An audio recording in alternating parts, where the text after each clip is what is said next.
Hi everyone, my name is Liam Printer. I'm the host of the Motivated Classroom podcast and I work as a French and Spanish teacher in the International School of Lausanne here in Switzerland. So today I want to talk just very quickly about why stories are so motivating in the language classroom. So first of all, just have a little think about, have you ever planned an activity that you really expected to go very well, but for whatever reason it just felt completely flat and you spent all this time on it, but the students just didn't react the way you wanted to? If you're like me, I'm sure there's plenty of times you can think of there. But now there's probably also times when things happened that you were surprised about in the most positive sense. So you got some work in or an evaluation or an assessment that was just incredible and really blew you away and showed you that the students had put in a huge amount of work. Now for me, the difference between those 2 points is motivation. And if we can build that motivation and focus on planning for motivation in our classes, then we can really have much better learning outcomes for everybody. So what is motivation though when we talk about it? So it's a difficult concept, but in my doctorate, I'm looking at the motivational power of teaching teaching languages through storytelling. And I looked at self-determination theory, which is SDT. Self-determination theory is from Ryan and Deci. It's 20 years old now. And essentially it focuses on intrinsic motivation as opposed to extrinsic motivation. So intrinsic motivation is when we do something out of pure joy, interest and excitement just because we love doing it. So activities that you engage in at the weekend that you like doing, if that's reading or mountain biking or whatever it may be, you do that because you're intrinsically motivated.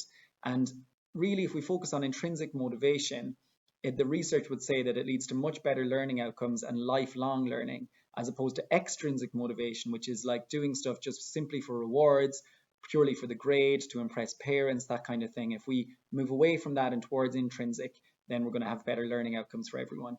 So self-determination theory says that we need to satisfy the 3 basic psychological needs of autonomy, competence, and relatedness if we want to achieve intrinsic motivation.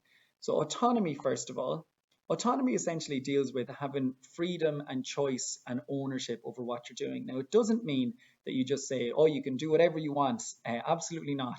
There can be structured choice in there, but it's also to do with the sense of interest and value in what you're learning, and that the students see that they have some ownership over what is happening there. So the method of storytelling teaching that I did my doctorate on is called Teaching Proficiency through Reading and Storytelling, TPRS.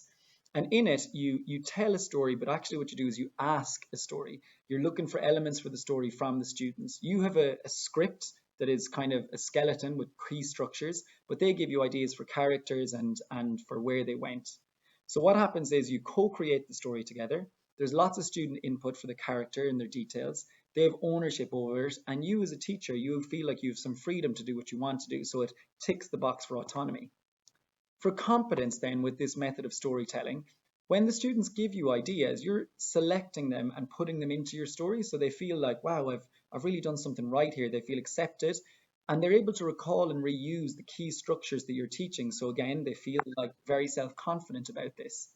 They can retell the whole story with lots of details, and there's 100% comprehension. They understand the whole storyline, and this makes them really feel like much more competent.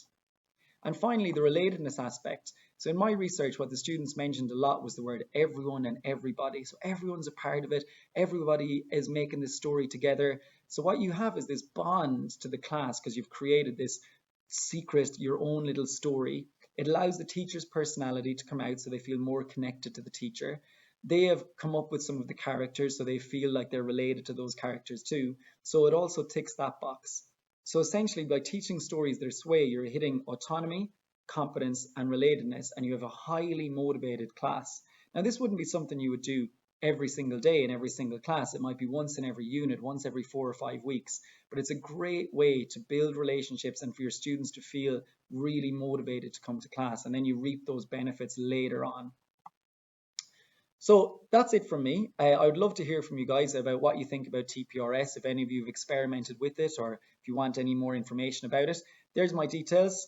Please get in touch or just have a listen to the podcast. It's the Motivated Classroom, 1 episode every week focusing on motivation and language learning. Thanks very much.